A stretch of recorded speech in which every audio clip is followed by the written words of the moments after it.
Kitą kartą senų senovėje buvo senelis ir senutė. Turėjo juodu 12 sūnų ir 3 dukteris. Jauniausioji buvo vardu Eglė. Vieną vasaros vakarą visos 3 seserys išėjo maudytis. Pasipūškinusios ir išsipraususios išlipo ant kranto apsirėdyti. Jauniausioji tik žiūri. Jos marškinių rankovėje žaltys įsirangęs. Kągi daryti? Tuoj vyriausioji pagriebė mietą ir buvo bešokanti jį varyti. Bet žaltys atsigręžė į jauniausiąją ir prašneko žmogaus balsu. Duok, sako, Eglute, žodį, jog tekėsi už manęs, tai pats gražumu išlysiu, apsiverkė Eglė. Kaip ji galinti už žalčio tekėti, paskui tarė rūsčiai. Atiduok marškinius ir keliauk sau sveikas, iš kur atvykęs, o žaltys vis savo. Duok, sako, žodį, jei tekėsi už manęs, tai pats gražumu išlysiu. Ką darys Eglė, ėmė ir prižadėjo tekėti už žalčio. Po 3 dienų žiūri, visą žalčių pulkas be atšliaužęs į jų kiemą. Nusigando visi, o žalčiai knibždėdami tik karstosi, rangosi, vyniojasi. Piršliai tiesiog sugarmėjo į vidų pasitarti su seniais ir nuotaka. Iš pradžių tėvai purtėsi, nenorėjo tikėti, bet jo tie padarys su tokia žalčių knypava, noromis nenoromis turi atiduoti jauniausią ir gražiausią dukrelę, bet vis geruoju nenusileidžia. Žalčiams liepia lukterėti, o patys eina pas seną kaimynę ir viską išpasakoja. Toji sako.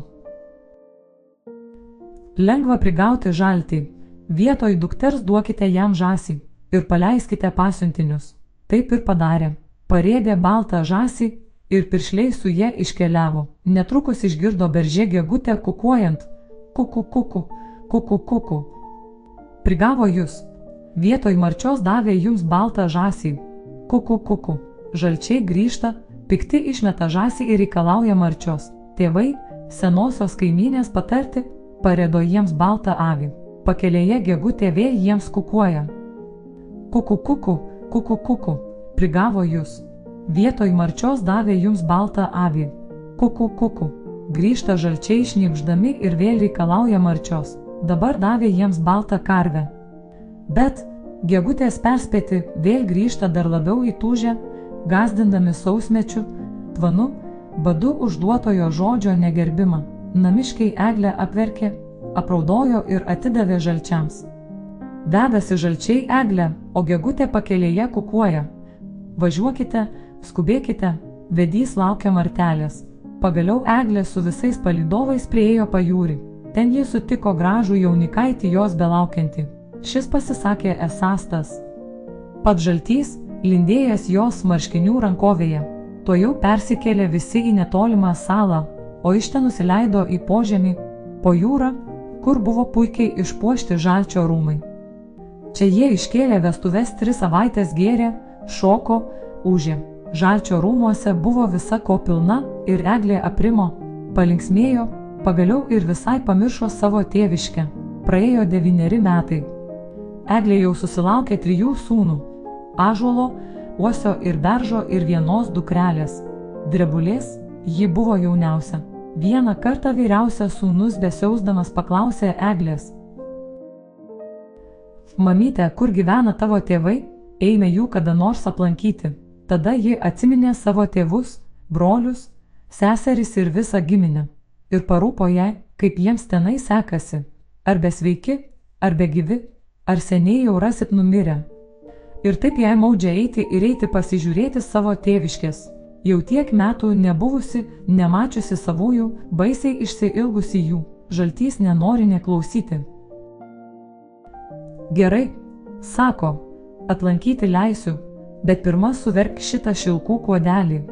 Ir parodė jai ratelį. Žaltienė įkibo į ratelį, verpė dieną naktį. Verpė, bet šilkų kuodelis mažynėjo. Mato, kad čia prigavimas. Kuodelis, matyt, užkerėtas. Verpsi, neverpsi, vis tiek nesuverpsi. Eina Eglė pas vieną senę, kur netoli jų gyveno. Pažiniuonę, burtininkę, atėjusi dejuoja. Močiute širdele, pamokyk, kaip tą šilkų kuodelį suverpti. Senoji išpasakojo, kaip ir ką reikia padaryti. Įmesk, sako, į ugnį, kada kūrensis, kitaip niekados. Nebaigsi verpti. Eglė parėjusi ir įmetė kuodelį į krosnį, pakūrusi duonai kepti. Šilkai tuoj nupurškė ir Eglė pamatė, kaip gerą kultuvę. Pamatinę besiraitant ant ugnies, tos pamatinės leista verpiant, šilkai iš savęs. Taip suverpusi, Eglė vėl prašo žaltį leisti nors kelioms dienoms pas tėvus pasiviešėti. Dabar vyras ištraukė iš pasuolės geležinės kurpes ir sako: kai jie suavėsi, tada galėsi keliauti. Apsiavė ji tomis kurpėmis, eina, mina, brūžina į plytas, į akmenis, kur tik pagriebusi, bet kurpės storos, kietos, visiškai nedyla, minsi neminsi, jų visam amžiui užteks, eina vėl pas senę patarimo prašyti, senutė pamokė.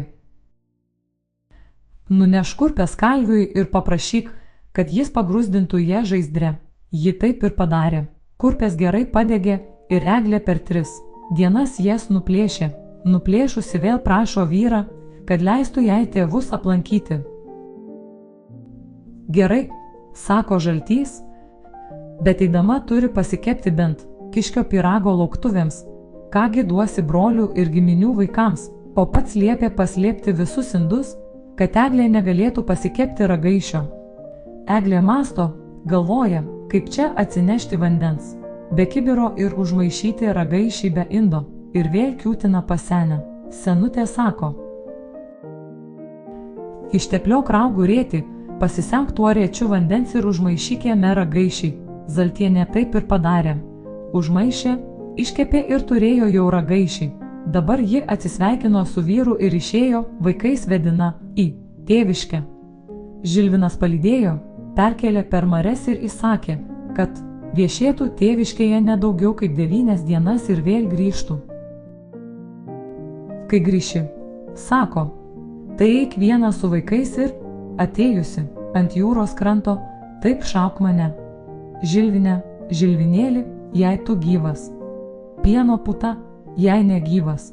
Kraujo puta. Ir jeigu, sako jis, pamatysi mariose atplaukiant pieno putą, tai žinok, jog aš dar gyvas, jei kraujo puta, aš galą gavęs, o jūs, vaikai, šiukštų neprasitarkite, kaip mane šaukti reikia. Tai pasakęs, atsisveikino su visais ir palinkėjo paviešėjus laimingai sugrįžti atgal. Tėviškėje, Eglei atėjus, radosi neapsakoma linksmybė. Visa giminė, visi gentys ir kaimynai susirinko jos pažiūrėti. Vienas per kitą klausinėjo, kaip ji ten gyvenusi su žalčiais. Ji tik pasakojo ir pasakojo. Visi ją vaišino, meilės kalbas kalbėjo, ji ir nepasijuto, kaip 9 dienos prašoko. Tuo tarpu jos broliai, seserys ir tėvai galvojo, kaip čia padarius, kad jai grįžti nebereikėtų, ir sutarė, reikia iškvosti. Iš vaikų, kaip jų motina, sugrįžusi prie marių, šauksianti savo vyrą, o paskui, nuėjusi pamare, jį pašaukti ir užmušti.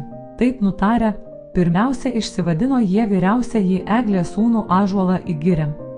Apstojo jį ir kamantinėjo, bet šis apsimetė, nieko nežinas, pliekė jį rykštėmis, ką bedarė, bet iškvosti negalėjo. Paleisdami įgrasino nieko nesakyti savo motinai. Antrą dieną išsivedė uosį, paskui beržą, bet ir iš tų nieko neišgavo. Pagaliau išsiviliojo jauniausiąją Eglės dukterį Drebulę. Toji iš pradžių taip pat sakėsi nežinanti, bet, pamačiusi iš po skvernų rykštės, tuoj viską išplepėjo. Tada visi 12 brolių, paėmė dalgius, nutraukė į pajūrį, atsistojo ant kranto ir šaukė, Žilvinė, žilvinėli, jei tu gyvas. Pieno puta, jei negyvas. Kraujo puta.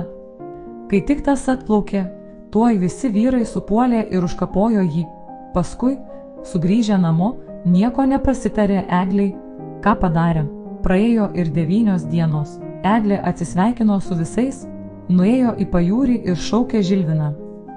Žilvinė, žilvinėli, jei tu gyvas. Pieno puta, jei negyvas. Kraujo puta, suviksėjo, sujudo jūra iš padugno ir eglė pamatė atplaukiant, atliuliuojant su bangomis kraujo putą ir išgirdo jis savo vyro balsą. Tavo 12 brolių mane dalgiais užkapojo, mano šūkį jiems išdavė drebulė, mūsų mylimiausioji dukrelė. Susigraudino eglė, apsiverkė ir, atsigrįžusi į vaikus, tarė: drebuliai, kad tu pavirstum į drebulėlę, kad tu drebėtum dieną naktelę, kad tau išpraustų lietus burnelę, kad iššukuotų vėjas galvelę. Sūnums, stokit, sūneliai, stipriais medeliais, aš, jūs mamelė, liksiuos eglelė. Kaip jie ištarė, taip ir įvyko. Ir dabar ąžuolas, uosis ir beržas yra visų stipriausieji mūsų medžiai, o drebulė ir šiandien. Mažiausio vėjelio pučiama, pradeda drebėti už tai, kad ji drebėjo prieš savo dėdžius ir išdavė savo tikrą tėvą ir motiną.